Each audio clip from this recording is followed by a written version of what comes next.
नमस्कार, मैं Kamlesh sir exam 21 के प्लेटफॉर्म से।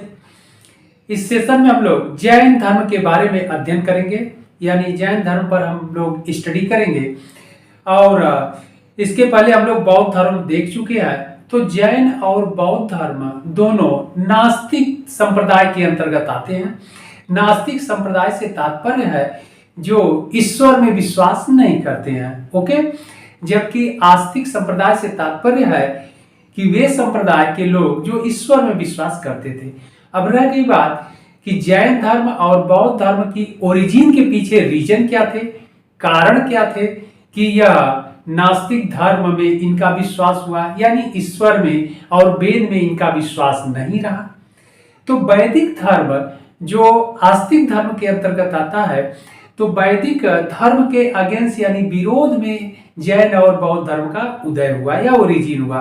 उसके पीछे कारण यह था कि जैन धर्म और बौद्ध धर्म दोनों जो वैदिक धर्म में यज्ञवाद और बलि प्रथा का समायोजन हो गया, या फिर उत्तर वैदिक काल में धर्म में यज्ञवाद के साथ साथ बलि प्रथा आ गई, यानी धर्म में रूढ़िवाद उत्पन्न हो गया। यानी आप कह लीजिए जिसको कर्मकांड के दायरे में रखा जाता है, तो वह वैदिक धर्म में उत्तर वैदिक काल में कर्मकांड का बहुत तेजी से एक तरह से कहिए विकास हुआ या विस्तार हुआ धर्म के अंतर्गत, जिसके द्वारा यज्ञवाद का तेजी से प्रचलन हुआ और यज्ञों में बलि प्रथा का बहुत तेजी से प्रचलन हुआ।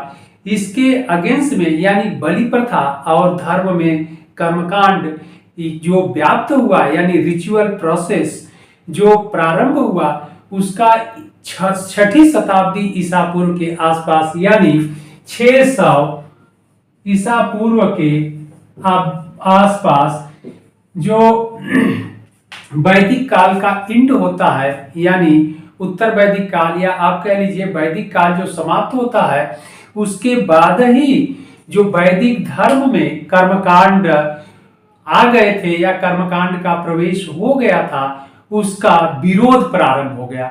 और उसका विरोध करने वाले जो विचारधारा थे, वह उस विचारधारा के परिणाम स्वरूप ही जैन धर्म और बौद्ध धर्म का उदय हुआ, ओके। तो मुख्य कारण यही था जैन धर्म और बौद्ध धर्म के उदय के पीछे कि वैदिक धर्म में यज्ञवाद और बलि प्रथा और कर्मकांड जैसे विषयों का समावेश हो गया, जिसके कारण जैन धर्म और बौद्ध धर्म का उदय हुआ। और यह दोनों धर्म वैदिक धर्म में विश्वास नहीं किए, वेदों को स्वीकार नहीं किए, और एक तरह से आप कह लीजिए जब वेदों को नहीं मानेंगे तो ईश्वर में भी इनकी आस्था नहीं रही। इस प्रकार यह नास्तिक संप्रदाय के अंतर्गत यह दोनों संप्रदाय आए, जैन धर्म और बौद्ध धर्म। तो नास्तिक संप्रदाय के अंतर्गत आपसे एग्जाम में पूछा जाता है, जैन धर्म और बौद्ध धर्म आते हैं, और यह दोनों धर्म वेद में और ईश्वर में, यज्ञ में, बलि प्रथा में इनका विश्वास नहीं रहता है। तो अब आइए हम लोग जैन धर्म का अध्ययन करते हैं, और जैन धर्म और बौद्ध धर्म दोनों के उदय के पीछे यही कारण जिम्मेदार थे, ओके। तो 6ठी शताब्दी 6th सेंचुरी BC के पश्चात जैन धर्म का उदय हुआ, फिर बौद्ध धर्म का उदय हुआ, और बौद्ध धर्म हम लोग स्टडी कर चुके हैं। जैन धर्म को देख लेते हैं। तो जैन धर्म भी नास्तिक संप्रदाय के अंतर्गत आता है, और इस धर्म के जो संस्थापक थे वह ऋषभनाथ थे। ध्यान रखना, बहुत इंपॉर्टेंट पॉइंट है। जैन धर्म के संस्थापक ऋषभनाथ थे।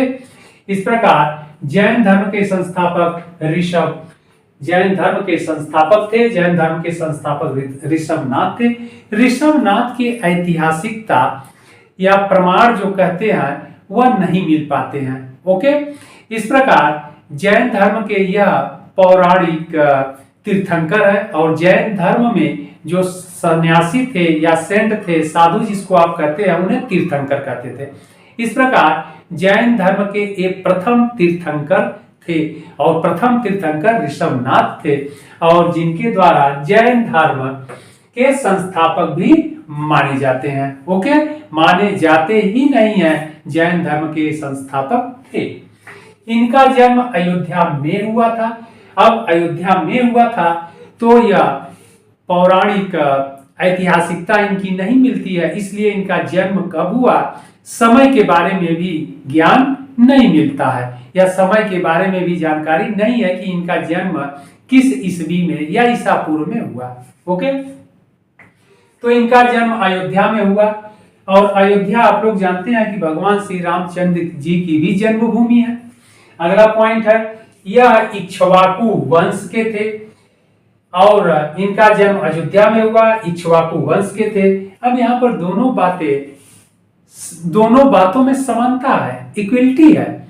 कैसे कि भगवान श्री रामचंद्र जी का भी जन्म जो हिंदू धर्म के या फिर सनातन धर्म के जो गॉड है या विष्णु के अवतार भगवान श्री रामचंद्र जी, उनका जन्म भी अयोध्या में हुआ था, और वे भी इक्ष्वाकु वंश के थे।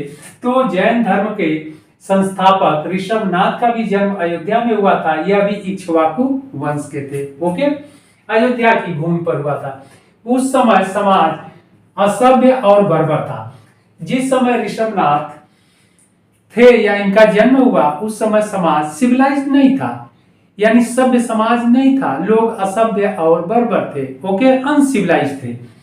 तो ऋषभनाथ ने लोगों को सभ्यता का पाठ पढ़ाया, ओके, और समाज के नियमों से लोगों को अवगत कराया। तो लोगों को सभ्य बनाने का कार्य ऋषभनाथ ने किया और लोगों को समाज के नियमों से अवगत कराया। ओके, और ऋषभनाथ ने जैन धर्म के नियमों से भी लोगों को अवगत कराया। आगे चलकर के ऋषभनाथ अपने जीवन के अंतिम समय में कैलाश पर्वत पर चले गए और वहीं पर इनकी मृत्यु हो गई। अब एक इंपॉर्टेंट है, एग्जाम के दृष्टिकोण से आपके इंपॉर्टेंट पॉइंट यह है कि जैन धर्म के संस्थापक कौन थे, तो ऋषभनाथ थे। ओके, इनका जन्म कहाँ हुआ था, अयोध्या में। किस वंश के थे, इक्ष्वाकु वंश के थे। इसके बाद इनकी मृत्यु कहाँ हुई, कैलाश पर्वत पर। तो यह अपने जीवन के अंतिम समय में कैलाश पर्वत चले गए और वहीं पर तपस्या के द्वारा मोक्ष की प्राप्ति कर लिए। ओके, तो जैन धर्म में काया क्लेश यानी तपस्या पर विशेष बल दिया गया है, यानी एक मोक्ष के लिए काया क्लेश यानी शरीर को या तपस्या के द्वारा मोक्ष की प्राप्ति पर विशेष बल दिया गया। इसीलिए ऋषभनाथ ने अपने जीवन के अंतिम समय में कैलाश पर्वत पर जाकर के मोक्ष की प्राप्ति की। ओके, यानी इनकी मृत्यु जो है कैलाश पर्वत पर हो गई। इस प्रकार जैन धर्म के संस्थापक को तो हम लोग देख लिए, और यह जैन धर्म के प्रथम तीर्थंकर भी थे। ओके, अब हम लोग जैन धर्म में कुल ऋषभनाथ को लेकर कुल 24 तीर्थंकर हुए। ओके, उन 24 तीर्थंकरों को हम लोग देख लेते हैं कि कौन कौन वे तीर्थंकर हैं। ओके, तो हम लोग जैन धर्म के कुल 24 तीर्थंकरों के बारे में देख लेते हैं, और कुछ तीर्थंकरों से संबंधित एग्जाम में जो क्वेश्चन आपके पूछे जाते हैं कि उनसे रिलेट कुछ प्रतीक चिन्ह है, तो उनको भी हम लोग देख लेंगे। तो जैन धर्म के कुल 24 तीर्थंकर कौन कौन है, उनको हम लोग देख लेते हैं। नंबर 1 ऋषभनाथ। ओके, अब यहाँ पर ध्यान रखना है कि ऋषभनाथ का जो प्रतीक चिन्ह है बैल है, ऑक्स है। ओके, आपसे एग्जाम में पूछा जाता है। और फिर नंबर 2 है अजितनाथ। इनका जो प्रतीक चिन्ह है गज है, गज यानी हाथी यानी एलिफेंट। ओके, इसके बाद तीसरे जो तीर्थंकर है संभवनाथ। संभवनाथ का जो प्रतीक चिन्ह है अश्व है यानी हार्स है। तो ये 3 बहुत इंपॉर्टेंट है, ऊपर के आपसे एग्जाम में पूछे जाते हैं। चौथे जो तीर्थंकर है अभिनंदन। 5वें तीर्थंकर हैं सुमतिनाथ। 6ठे तीर्थंकर हैं पद्म प्रभु। 7वें तीर्थंकर हैं सुपार्श्वनाथ। ओके, सुपार्श्वनाथ। 8वें तीर्थंकर हैं चंद्र प्रभु। 9वें तीर्थंकर हैं पुष्पदंत। ओके, 10वें तीर्थंकर हैं शीतलनाथ। 11वें नंबर पर हैं श्रेयांसनाथ। ओके, 12वें नंबर पर है वासुपुंजनाथ। 13वें नंबर पर हैं विमलनाथ, 14वें नंबर पर हैं अनंतनाथ, 15वें नंबर पर हैं धर्मनाथ, 16वें नंबर पर हैं शांतिनाथ, 17वें नंबर पर हैं कुंथनाथ, ओके। 18वें नंबर पर हैं अरहनाथ, 19वें नंबर पर हैं मल्लीनाथ। अब यहाँ पर इंपॉर्टेंट है एग्जाम के दृष्टिकोण से, मल्लीनाथ इन 24 तीर्थंकरों में मल्लीनाथ ये पहले ऐसे तीर्थंकर थे जो स्त्री थी, ध्यान रखना है।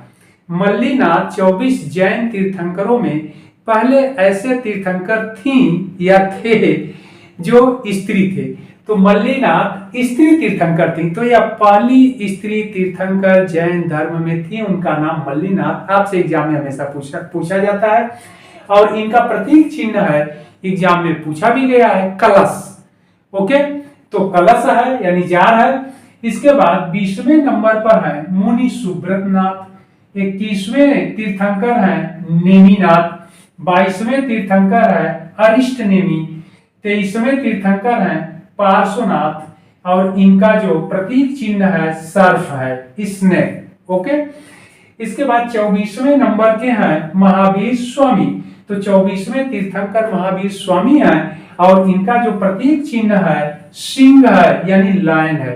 तो आपसे यह कई बार एग्जाम में पूछा गया है कि पार्श्वनाथ का प्रतीक चिन्ह, 23वें तीर्थंकर पार्श्वनाथ का प्रतीक चिन्ह क्या है, तो सर्फ है, स्नेक है, और 24वें तीर्थंकर महावीर स्वामी का प्रतीक चिन्ह क्या है, तो सिंह है यानी लायन है। इधर ये दोनों इंपॉर्टेंट है, इधर प्रथम तीर्थंकर, द्वितीय तीर्थंकर, तृतीय तीर्थंकर के प्रतीक चिन्ह बैल, ऋषभनाथ का बैल, अजितनाथ का गज यानी हाथी और संभवनाथ का अश्व, यह इंपॉर्टेंट है एग्जाम के दृष्टिकोण से। इसके बाद 19वें जो तीर्थंकर है मल्लीनाथ है, यह स्त्री है, इनका जो प्रतीक चिन्ह है कलश है, ओके। तो इतने इंपॉर्टेंट है।